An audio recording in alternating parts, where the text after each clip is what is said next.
Weißt du, warum dein Tierporträt flach und leblos aussieht, obwohl du die perfekten Farben verwendet hast? Ich habe 3 Jahre lang genau denselben Fehler gemacht.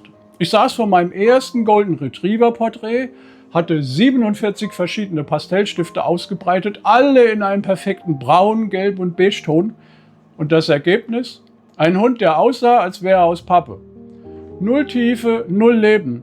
Meine Kundin war höflich, aber ich sah die Enttäuschung in ihren Augen. Dann entdeckte ich ein Geheimnis, das alles veränderte. Es hatte nichts mit teuren Stiften zu tun, nichts mit mehr Übung. Es war ein einziges kleines Prinzip aus der Farblehre, das professionelle Künstler seit Jahrhunderten kennen und das du heute in den nächsten 10 Minuten meistern wirst. Ich zeige dir genau, wie Komplementärfarben dein Tierporträt von nett zu wow, das sieht ja aus wie ein Foto verwandeln. Bleib dran, denn am Ende dieses Videos wirst du verstehen, warum dieses Geheimnis eines lebenden, lebendigen Tierfells nicht in den Brauntönen liegt, sondern in den Farben, die du niemals erwartet hättest. Herzlich willkommen zurück bei Pastell Natur. Wenn du neu hier bist, ich bin Andreas und auf diesem Kanal zeige ich dir, wie du realistische Tierporträts mit Pastellstiften malst und wie du daraus, wenn du das möchtest, sogar ein profitables Business aufbauen kannst. Heute tauchen wir ein in ein Thema, das den Unterschied zwischen Anfänger und Profi ausmacht. Farblehre und Komplementärfarben. Und bevor du jetzt denkst, oh Gott, nein, trockene Theorie, keine Sorge. Ich erkläre dir das Schritt für Schritt, sodass du es sofort umsetzen kannst. Denn die Wahrheit ist, ohne dieses Wissen wirst du immer gegen eine unsichtbare Wand laufen. Du kannst noch so viele Stunden investieren, deine Porträts werden nie die Tiefe und Lebendigkeit haben, die du dir wünschst. Also wenn du endlich Tierporträts malen willst, bei denen die Leute innehalten und sagen, das hast du gemalt, dann lass uns jetzt loslegen. Und vergiss nicht, den Kanal zu abonnieren, damit du keins meiner Tutorials verpasst. Lass mich dir von meinem ersten bezahlten Hundeporträt erzählen. Das war ein Labrador. Wunderschönes Tier, sanfte Augen, dichtes Fell, in diesem typischen Goldbraun. Die Kundin schickte mir ein perfektes Referenzfoto und ich war so aufgeregt. Das war meine erste Chance zu beweisen, dass ich wirklich Tierporträts malen konnte. Ich wählte alle logischen Farben aus. Helle Ocker für die Lichter, dunkles Ochre für die Schatten, Sienna für die mittleren Töne. Ich schichtete sorgfältig, mischte weich, arbeitete jedes einzelne Haar aus, Stunden über Stunden. Das Ergebnis sah okay aus. Technisch korrekt, aber irgendwas fehlte. Das Fell wirkte flach, die Schatten sahen schmutzig aus, es fehlte diese Vibration, diese Lebendigkeit, die ich im Referenzfoto sah. Ich konnte es nicht in Worte fassen. Ich dachte, ich bräuchte einfach mehr Übung oder bessere Stifte. Oder vielleicht war ich einfach nicht talentiert genug.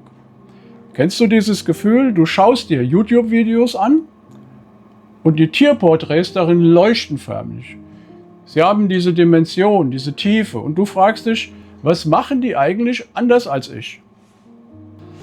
Die Antwort fand ich in einem alten Buch über klassische Malerei. Es ging um die Impressionisten, Künstler wie Monet oder Renoir. Und da stand ein Satz, der alles veränderte. Die Natur enthält niemals nur eine Farbe. Schatten sind nicht einfache, dunkle Versionen derselben Farbe, sie enthalten die Komplementärfarbe. Komplementärfarben hatte ich schon mal gehört, aber nie wirklich verstanden. Also fing ich an zu recherchieren und dann zu experimentieren und plötzlich ergab alles Sinn. Hier ist die Grundidee. Im Farbkreis stehen sich bestimmte Farben direkt gegenüber. Rot und Grün, Blau und Orange, Gelb und Violett. Diese Farben nennt man Komplementärfarben. Und wenn du sie nebeneinander setzt, verstärken sie sich gegenseitig. Sie schaffen Kontrast, Spannung und Lebendigkeit. Aber noch wichtiger, wenn du einen Schatten malen willst, der nicht flach oder schmutzig aussieht, darfst du nicht einfach die Grundfarbe abdunkeln. Du musst einen Hauch der Komplementärfarbe hinzufügen. Das ist das Geheimnis. Bei einem braunen Hundefell bedeutet das, die Schatten enthalten nicht nur dunkleres Braun. Sie enthalten auch subtile Blautöne. Warum? Weil Orange und Blau Komplementärfarben sind. Und Braun ist im Grunde ein gedecktes Orange. Lass mich dir erklären, wie das praktisch funktioniert. Stell dir vor, du malst einen Golden Retriever. Das Fell ist überwiegend goldbraun, also ein warmer Ton mit viel Orange und Gelb. Wenn du jetzt die Schatten malst, unter dem Ohr, am Hals, zwischen den Fellsträhnen, würdest du instinktiv zu einem dunkleren Braun greifen, oder? Vielleicht zu Umbra gebrannt oder Van Dyck Braun. Das ist nicht falsch, aber es ist nur die halbe Wahrheit. Nimm zusätzlich einen kühlen Blauton, vielleicht ein preußisch-blau oder ein gedecktes Graublau und arbeite ihn ganz subtil in die tiefsten Schatten ein. Nicht flächig, nicht offensichtlich, nur ein Hauch. Verblende ihn unter dein Braun oder mische ihn ganz sanft mit einem Estompen ein. Was passiert? Magie! Plötzlich haben deine Schatten Tiefe. Sie sehen nicht mehr flach oder schmutzig aus, sie atmen. Das Fell wirkt dreidimensional, es entsteht automatisch ein Kontrast zwischen den warmen Lichtern und den kühlen Schatten. Genau wie in der Natur. Oder nimm ein anderes Beispiel. Ein schwarzer Hund. Schwarz ist schwierig, oder? Viele Anfänger nehmen einfach Schwarz aus der Dose. Das Problem? Reines Schwarz sieht tot aus. In der Natur ist Schwarz nie wirklich schwarz. Es enthält immer einen Farbton. Schau dir das Referenzfoto genau an. Welche Lichtquelle beleuchtet den Hund? Ist es warmes Sonnenlicht? Dann hat das Fell warme Reflexe. Vielleicht ein Hauch von Braun oder sogar Violett in den Schatten. Ist es ein kühles Tageslicht? Dann wirst du bläuliche Reflexe sehen. Hier kommt wieder die Komplementärfarbe ins Spiel. Wenn die beleuchteten Bereiche einen warmen Ton haben, setze in die Schatten einen kühlen Gegenakzent. Wenn die Lichter kühl sind, erwärme die Schatten. Dieser subtile Kontrast lässt das Fell lebendig wirken. Aber Vorsicht! Es gibt einen Fehler, den fast jeder am Anfang macht. Zu viel des Guten.